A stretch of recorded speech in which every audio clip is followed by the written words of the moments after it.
High atop a mountain, beyond the bustle of villages and the paths of merchants, stood a small wooden temple surrounded by tall pines and dancing mist.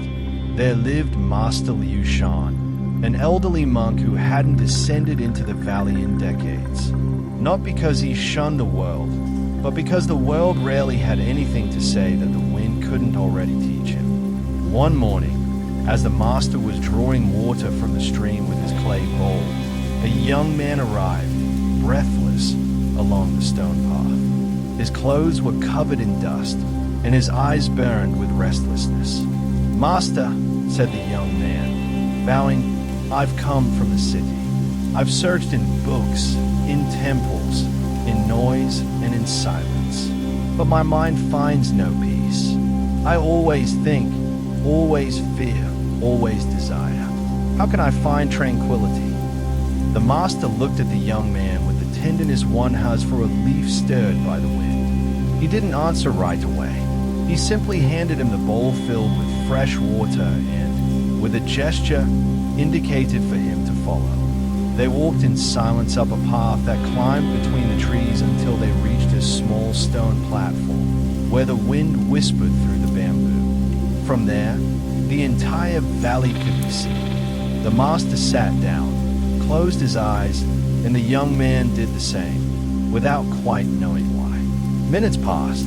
Only the songs of birds, the murmur of the wind, and the distant sigh of the leaves could be heard. The young man began to grow impatient. "That's it. Just sit. Wait," he finally asked.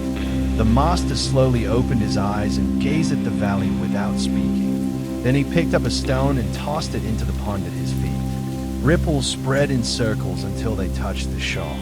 "What do you see?" he asked. "Ripples," said the young man. "And now?" the master asked after a while. "Nothing. The water is still again." The master nodded.